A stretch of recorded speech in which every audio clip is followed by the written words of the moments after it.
O Enem adora variação linguística e níveis de linguagem. O que é isso?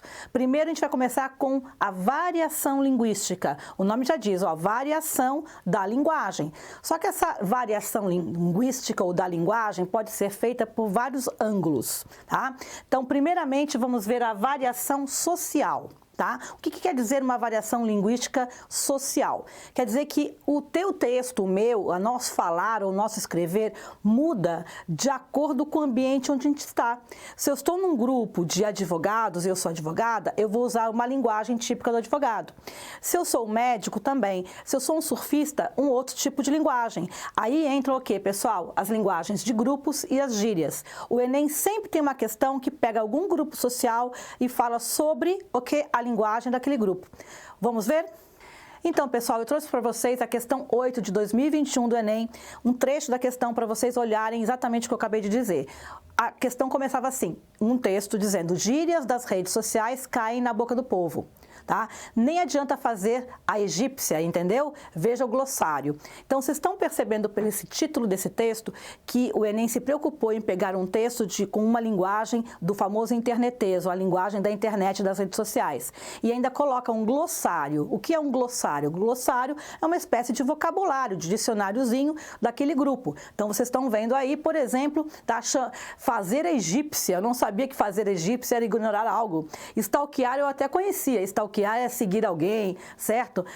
Lacrar, ganhar uma discussão. Então, esses termos, gírias, ou seja, termos relativos ao momento em que você está nas redes sociais. E acaba saindo até das redes sociais, né? Ou seja, como o título da questão falou, gírias das redes caem na boca do povo. Ou seja, muitas vezes essas gírias ou esse vocabulário de um grupo, ele transporta-se para outros lugares, ou seja, ele extrapola aquele ambiente. O Enem sempre cobra isso, tá, pessoal? Isso é variação linguística no nível social, fechou?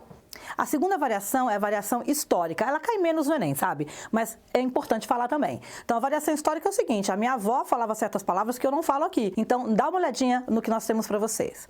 Vossa mercê, tá? Você, se, o se. Então, você está vendo aí que houve uma variação no tempo. Essa palavra foi se desgastando, foi diminuindo, né? Então, o que se falava no século XIX ou começo do século XX, já não se fala mais. É um outro tipo de escrita. Então, a gente tem que tomar cuidado quando lê um texto antigo, porque algum vocabulário não vai bater. Essa é a variação histórica. A variação regional, junto com a variação social que vimos, são as mais cobradas no Enem. Então, a variação regional é o famoso regionalismo, né? Então, são as diferenças linguísticas entre as regiões, certo? Então, no Sul, a gente usa bah, né? No Nordeste, oxi, tá? Sem contar, por exemplo, o nome para pão, né? Pão tem tudo quanto é nome. O pão francês é pão de trigo, é pão d'água, é cacetinho. Então, dependendo da região, vai mudar. Esse regionalismo, tá? É muito cobrado no Enem, porque o Enem gosta exatamente que você não tenha o quê? Preconceito linguístico. Então, ao mostrar vários falários, você cria empatia com esses falários regionais. Por fim, a variação contextual.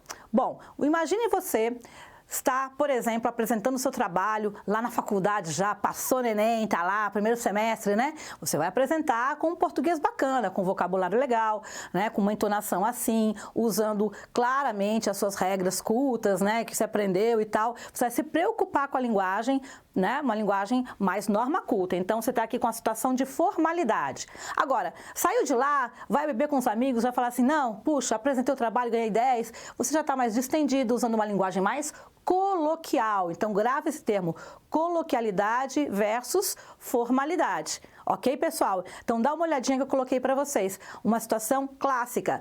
No seu texto, né, lá para a faculdade ou mesmo no colégio, você usa nós vamos. Mas no dia a dia, a gente usa a gente vai.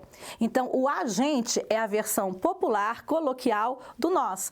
Dependendo da situação, nenhum nem outro é errado, tá? Você vai só usar um numa situação e outro na outra. Então, isso chamamos de variação contextual. Você já entendeu o que é variação linguística, certo? Tá, mas o que são níveis de linguagem? Vamos voltar para o começo, né? Então, eu tinha variação linguística e níveis de linguagem. Agora, vamos atacar aqui. Níveis de linguagem exatamente tem a ver com essa nossa última variação. Eu comentei com vocês sobre a questão da formalidade e informalidade. Então, uma mesma pessoa, tá, vai ter níveis de linguagem. O meu nível coloquial, que eu utilizo na minha linguagem caseira, no meu dia a dia, a linguagem da oralidade, em que eu não me preocupo, né, na próclise, na ênclise, certo? certo?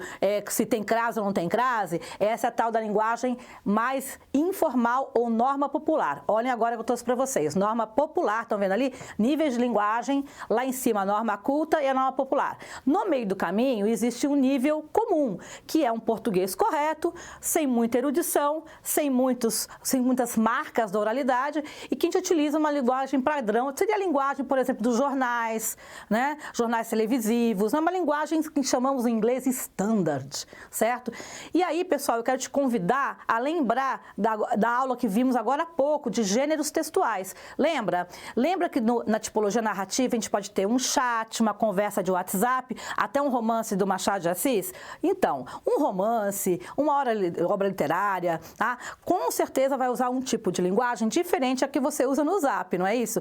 Assim como você vai fazer um trabalho na faculdade, você vai se preocupar com a linguagem, tá? Que você não se preocuparia ao escrever uma mensagem para sua mãe no WhatsApp, perfeito? Então, vocês estão vendo ali várias tipologias, certo? Várias formas de se escrever na linguagem culta, na norma culta. Então, vocês estão vendo ali códigos, leis, contratos, né? A linguagem típica das leis, da literatura, certo? E aí a norma culta. E os gêneros textuais, como crônica, como letra de música, como conversas informais, oralidade ou nas redes sociais, usamos mais uma norma popular. Então, não existe um certo e errado, existe o ambiente em que se aplica aquele texto. Então, se você está na oralidade, há certas marcas linguísticas que são aceitas. E quando você está na língua escrita, ou escrevendo uma lei, ou um trabalho para sua faculdade, há outras normas. Então, não tenhamos preconceito linguístico, que é também um assunto que o Enem gosta, tá? Então, você tem que entender, nós temos que entender que a linguagem está aí para servir as mais variadas